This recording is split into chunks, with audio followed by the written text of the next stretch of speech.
Assalamualaikum warahmatullahi wabarakatuh.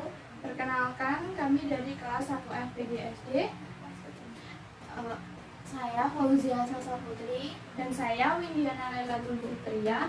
Kami di sini akan menyampaikan materi keanekaragaman makhluk hidup dan hubungan makhluk hidup dengan lingkungannya.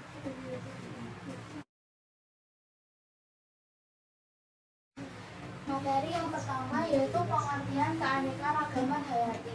Menurut Ensiklopedia Biomatika 2015, keanekaragaman hayati adalah variasi kehidupan yang ditemukan di suatu tempat di bumi.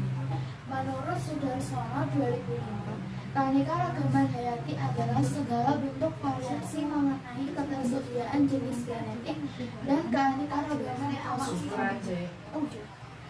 Menurut Ani Mardiastuti 1999, keanekaragaman hayati adalah kelimpahan variasi dari berbagai jenis sumber daya alam hayati, baik dari tumbuhan dan hewan. Yang kedua yaitu pengertian keanekaragaman hayati ekosistem. Pengertian keanekaragaman ekosistem yaitu suatu kesatuan yang dibentuk oleh hubungan timbal balik antara makhluk hidup atau komponen biotik dan lingkungannya atau komponen abiotik. Yang kedua yaitu pengertian keanekaragaman jenis variabilitas di antara makhluk hidup dari semua sumber termasuk interaksi ekosistem terestrial, pesisir, dan lautan, dan ekosistem akuatik lain serta kompleks ekologi tempat hidup makhluk hidup menjadi bagiannya. Hal ini meliputi keanekaragaman jenis antara jenis dan ekosistem.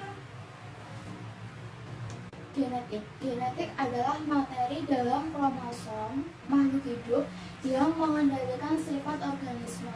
Dan pada setiap individu, meskipun perangkat dasar penyusunannya sama, tapi susunannya berbeda-beda tergantung pada masing-masing induknya.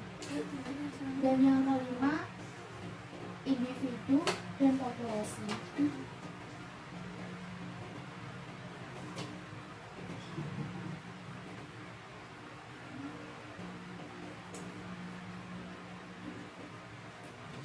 Individu merupakan tingkat ekologi paling rendah, yaitu satu jenis organisme. Contohnya, seekor kupu-kupu, seekor sapi, seekor ayam, sebatang pohon kelapa, dan seorang manusia. Dan populasi. Populasi adalah sekelompok organisme dari spesies yang sama yang hidup di suatu daerah tertentu dalam waktu yang sama pula. Contohnya, 2 ekor kupu-kupu pada sebuah taman bunga disebut sebagai populasi. Namun, jika 2 ekor kupu-kupu dan spesies sama tinggal di 2 taman bunga yang berbeda, maka keduanya bukanlah satu populasi. Dan berikutnya akan dijelaskan oleh rekan saya, yaitu Windiana.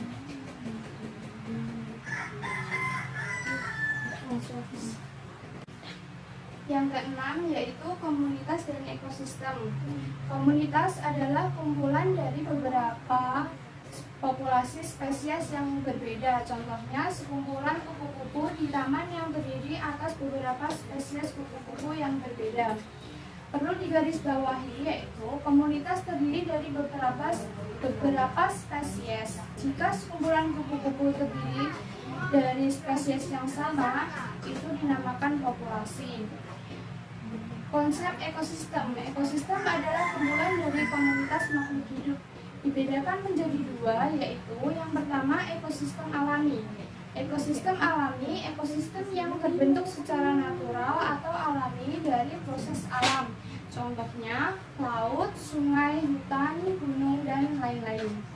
Yang kedua, ekosistem buatan. Ekosistem buatan merupakan sistem ekologi yang diciptakan oleh manusia, bukan natural atau alami. Contohnya, akuarium, waduk, kolam ikan, dan sebagainya.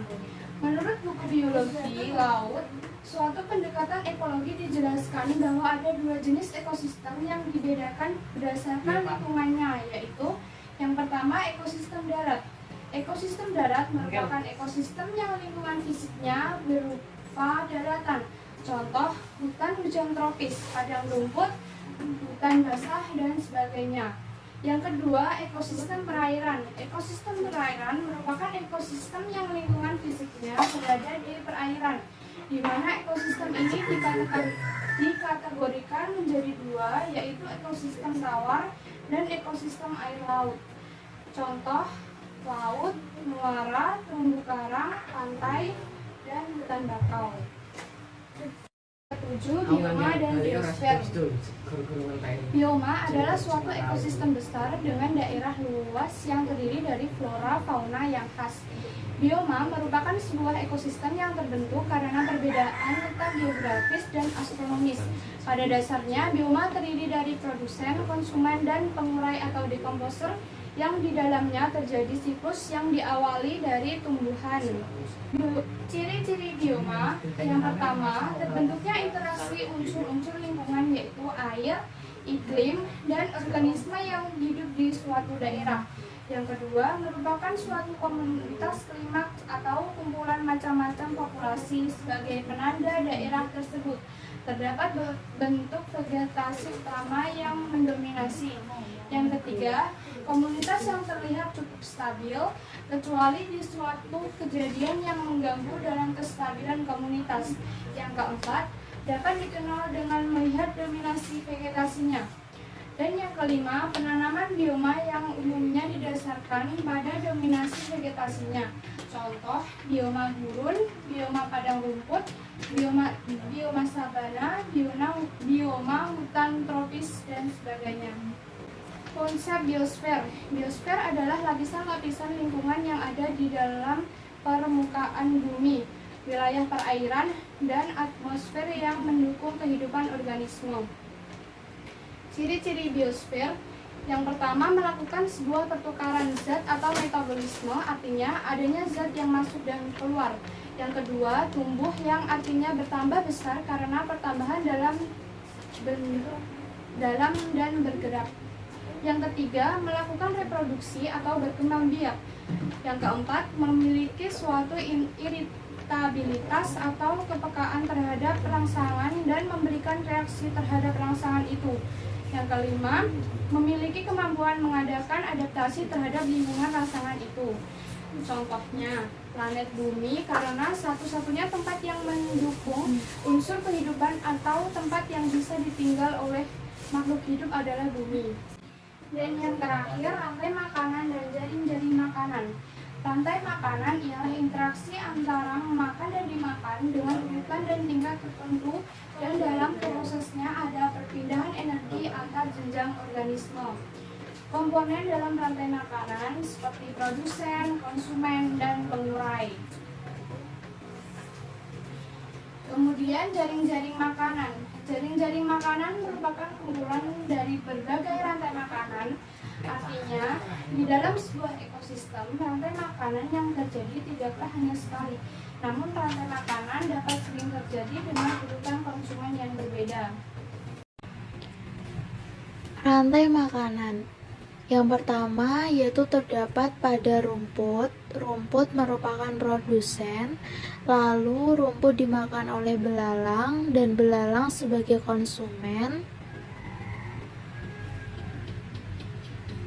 Setelah itu belalang dimakan oleh katak dan katak sebagai konsumen sekunder. Kemudian katak dimakan ular dan ular sebagai konsumen tersier. Dan yang terakhir adalah ular dimakan oleh elang dan elang sebagai konsumen final dan elang sebagai pengurai.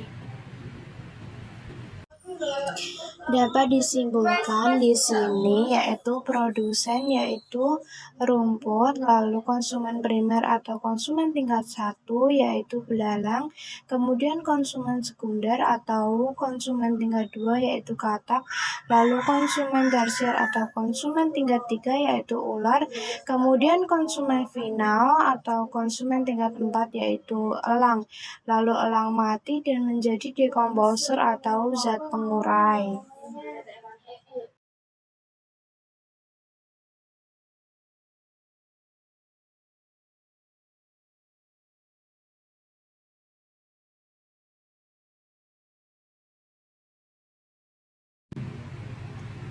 Jaring-jaring makanan. Yang pertama terdapat pada tumbuhan dan tumbuhan sebagai produsen.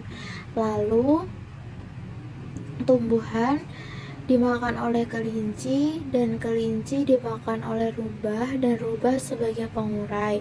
Kemudian tumbuhan dimakan oleh tikus dan tikus dimakan oleh rubah dan rubah sebagai pengurai. Kemudian ada belalang.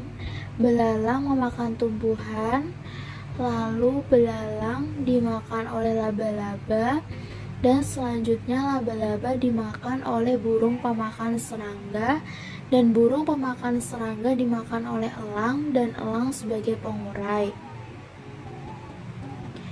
Kemudian burung memakan biji memakan tumbuhan, lalu burung memakan biji dimakan oleh ular dan ular dimakan oleh elang dan elang sebagai pengurai.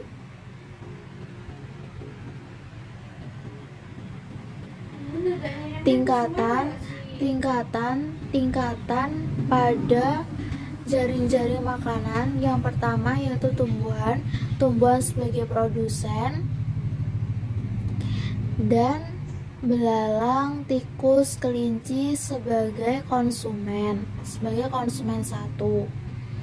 Lalu terdapat pada konsumen 2. Konsumen 2 terdiri dari laba-laba, burung memakan biji, burung memakan serangga, dan ular, elang, dan rubah bisa termasuk pada konsumen 2 maupun konsumen 3.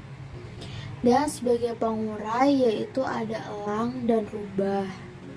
Sekian dari kami. Apabila ada kurang lebihnya mohon maaf. Wassalamualaikum warahmatullahi wabarakatuh.